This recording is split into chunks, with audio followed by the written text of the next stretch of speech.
বাংলাদেশের ডাক্তারগুলোর ট্যালেন্ট, অবাক talent. Singapore Mount এলিজাবেথে operation করে আমার দেশের পিজির ডাক্তার।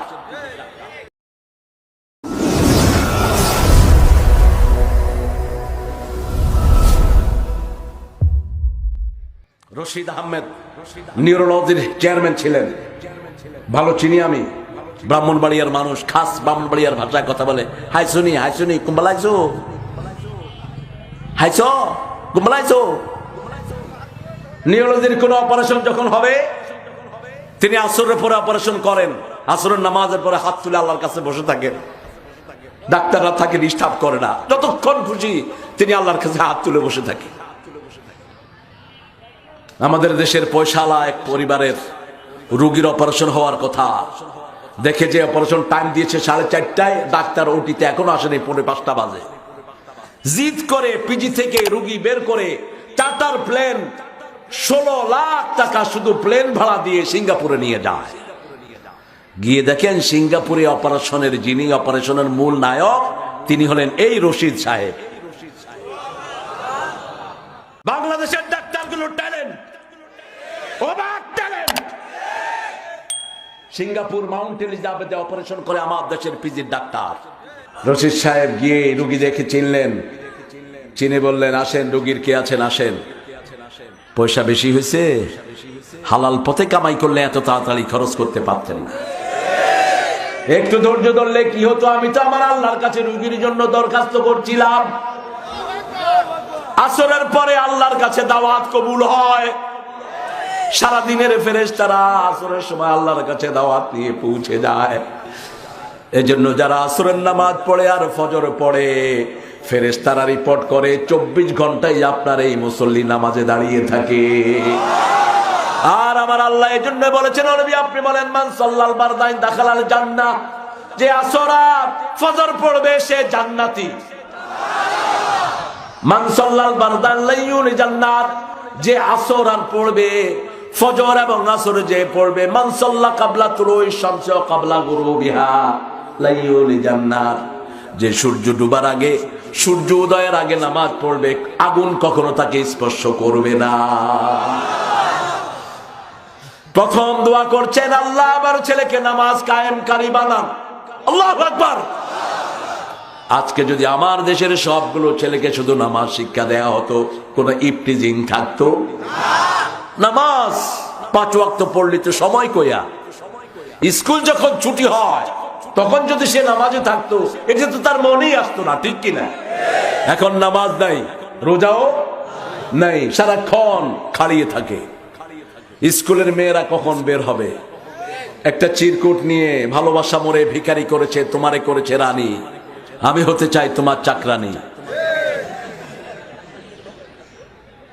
ভিক্ষুকের মতো, হে সকিনা আই লাভ ইউ। উনি লাভের ফেরি করতেছেন। লাভের ফেরি যেগুলো করে, এগুলোর ঘরে কোনো লাভ নাই। দেখেন না, যারা মুখে বেশি লাভ লাভ করে, এদের ঘর শূন্য। এক একটার 14 বার বিয়ে হয়, তারপরেও শান্তি নেই। কথা বুঝেন? দোয়া করতে হবে নবীর দোয়া, পরিবারের শিক্ষা নিতে হবে নবীর কাছ থেকে, ঠিক তবে ঠিক। ছোট্ট ইব্রাহিম আলাইহিস সালাম ছোট্ট ইসমাইল আলাইহিস সালামকে জবাই করার জন্য নিয়ে যাচ্ছে। 3 জায়গায় শয়তান ধোঁকা দিয়েছে। কয় জায়গায়? আপনার ছেলেকে যখন ইসলামিক পড়াতে যাবেন, শয়তান আছে না নাই? এইভাবে শয়তানের মোকাবেলা করবেন, শিক্ষা দিচ্ছেন কে?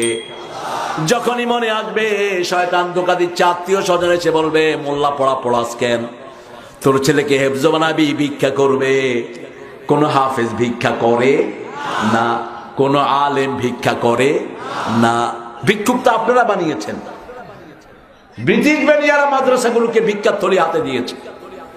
প্রত্যেক মাদ্রাসার ছিল স্বাবলম্বী, প্রত্যেক আলেম ছিল স্বাবলম্বী।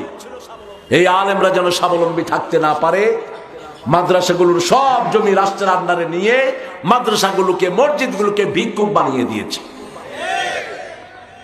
আপনারা তো জানেন না, এই জন্য কোনো সারা শব্দ করেন না। একটা বড় সামাজিক ঝগড়ার নিরসন আল্লাহ এই আয়াত দিয়ে করেছেন। আলহামদুলিল্লাহ আল্লাযী ওয়াহাবানি আলাল কিবরা ইসমাঈল ওয়া ইসহাক। প্রথম হলো ইসমাঈল, কিন্তু খ্রিস্টানরা বলে প্রথম হলেন ইসহাক। আল্লাহ বলেন প্রথম ইসমাঈল আলাইহিস, যার নাম আগে তিনি প্রথম। কার কথা? আল্লাহর কথা। আল্লাহ বলেছেন আমি প্রথম ইব্রাহিম আলাইহিস সালামকে ইসমাঈল দিয়েছি, কোরবানি হয়েছেন ইসমাঈল আলাইহিস সালাম। কিন্তু খ্রিস্টানরা বলে কোরবানি হয়েছে নাকি ইসহাক আলাইহিস সালাম। ইসহাক আলাইহিস সালামকে জ্ঞান দিয়েছেন কে? ইসহাক আলাইহিস সালামের ছেলে হলো ইয়াকুব। ইয়াকুবের হলো 11 ভাই। কয় ভাই? 11 সন্তান। আর ইউসুফ আলাইহিস সালাম মিলে হলো 12 সন্তান।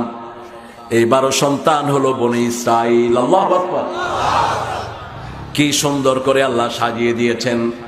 আজকের পৃথিবীর সব ধর্ম ইব্রাহিম আলাইহিস সালামের উপরে প্রতিষ্ঠিত। এজন্য আল্লাহ পরিচয় দিচ্ছেন মা কানা ইব্রাহিম ইয়াহুদিয়া ওয়ালা নাসরানিয়া ওয়ালাকিন হানিফাম মুসলিমা ওয়া মা কানা মিনাল মুশরিকিন। খ্রিস্টানরা বলে ইব্রাহিম আলাইহিস সালাম নাকি ইহুদি ছিল, আবার ইহুদিরা বলে তিনি নাকি খ্রিস্টান ছিল।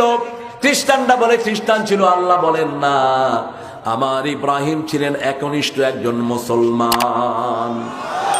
ইন্নী ওয়াজ্জাহতু ওয়াজহিয়া লিল্লাযী ফাতারাস সামাওয়াতি ওয়াল আরদ হানিফাও ওয়া মা আনা মিনাল মুশরিকিন।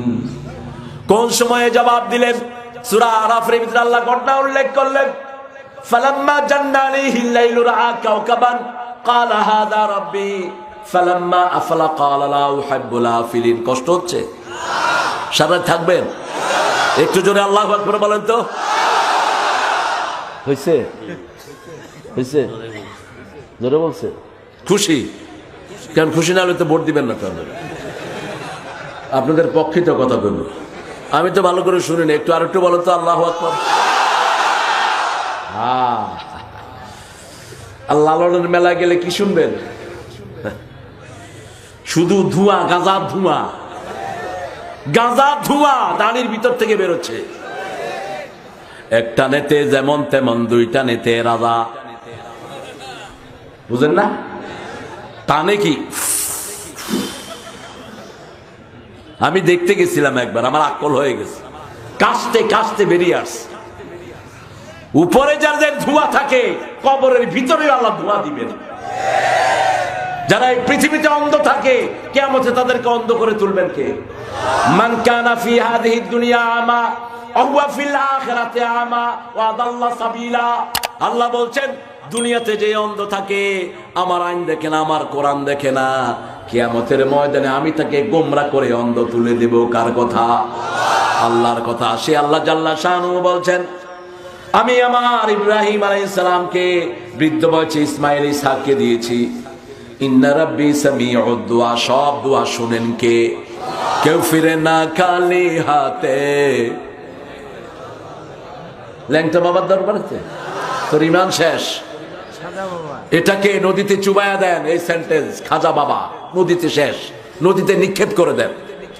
কেউ ফিরে না খালি হাতে আল্লাহরে তোর দরবারেতে। দরবার কার?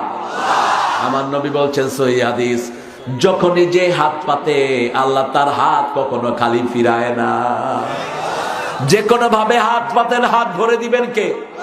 আমরা বুঝি না। কত দোয়া করেছি আমাদের জানাও, অনেক দোয়া করেছি না বুঝে, ঠিক কিনা? আল্লাহ বলবেন ও আমার মুমিন, দুনিয়াতে আমার কাছে অনেক কিছু চেয়েছিনি, মনে করেছিস আমি তোকে দেইনি। বান্দা বলবে হ্যাঁ আল্লাহ, পাকা বিল্ডিং চেয়েছি, ছনের ঘর দিয়েছো। গাড়ি চেয়েছি, সাইকেল দিয়েছো, ভেঙে ফেলেছি, ঠিক কিনা? কয় শোন কি কি চেয়েছিস বল। কিছু বলার পরে গোলামের আর মনে নাই। এবার আল্লাহ বলবেন ডান দিকে একটু তাকা।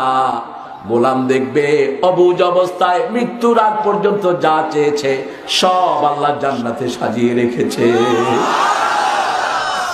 সিজদায় পড়ে কাঁদবে, আল্লাহ যেটা দিয়েছেন সেটাও যদি দুনিয়ায় না দিতেন, সেটাও যদি দুনিয়ায় না দিতেন। এই যে আজকে বাড়ি ফিরে যাব, কোন নিশ্চয়তা নাই বাড়িতে জীবিত ফিরে যাব, ঠিক কিনা? যে কোনো সময় প্রাণবায়ু চলে যেতে পারে। কি ভঙ্গুর জীবনে আমরা থাকি।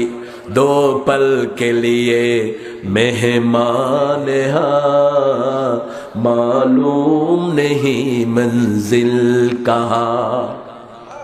এত অল্প সময়ের জীবন, চোখ বন্ধ হলেই কিয়ামত শুরু।